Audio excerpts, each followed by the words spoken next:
Husband லைஃப்பில் அளவிற்கு அதிகமாக ஆசைப்படாத அப்படின்னு சொல்லியிருப்பாங்க. ஆனால் நீ அதையும் மீறி ஆசைப்பட்டுட்டேன்னு வச்சுக்கோயேன், அதை அடையும் வர விடக்கூடாது.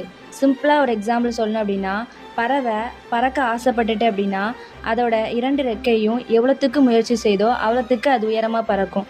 அதே போல் தான் நம்மளுடைய வாழ்க்கையிலையும் எந்த சூழ்நிலையிலையும் நீ ஆசைப்பட்டுட்ட அப்படின்னா அதை கிவ் அப் பண்ணாமல் போயிட்டே இருக்கணும். உன்னால் எவ்வளோ முயற்சி போட முடியுமோ, எவ்வளோ விடாமுயற்சி போட முடியுமோ, ஃபெயிலியர்ஸில் கூட உன்னால் முயற்சி போட்டு நான் சக்ஸஸ் ஆவேன்னு உனக்கு ஒரு நம்பிக்கை இருக்குது அப்படின்னா கண்டிப்பாக நீ சக்ஸஸ் ஆவ. இந்த பறவை எப்படி தன்னுடைய முயற்சினால் மட்டுமே பறக்குதோ அதே மாதிரி தான் உன்னுடைய வாழ்க்கையிலையும் நீ போட்ட முயற்சினால் ஒரு சக்ஸஸ் வாங்குன்னு வச்சுக்கோயேன். நம்ம போட்ட முயற்சினால் நம்மளே ஒரு சக்ஸஸ் வாங்குறோம் அப்படின்னா அதோட ஹாப்பினஸ் வேறு எதுவுமே கிடையாது. ஸோ எவ்வளோ எஃபர்ட் போட முடியுமோ அவ்வளோ எஃபர்ட் போட்டு சக்ஸஸை மேக் பண்ணிடு. லைஃப்பில் ஆசைப்பட்டால் மட்டும் போதாது, அதை அடையும் வர விடக்கூடாது. Never give up.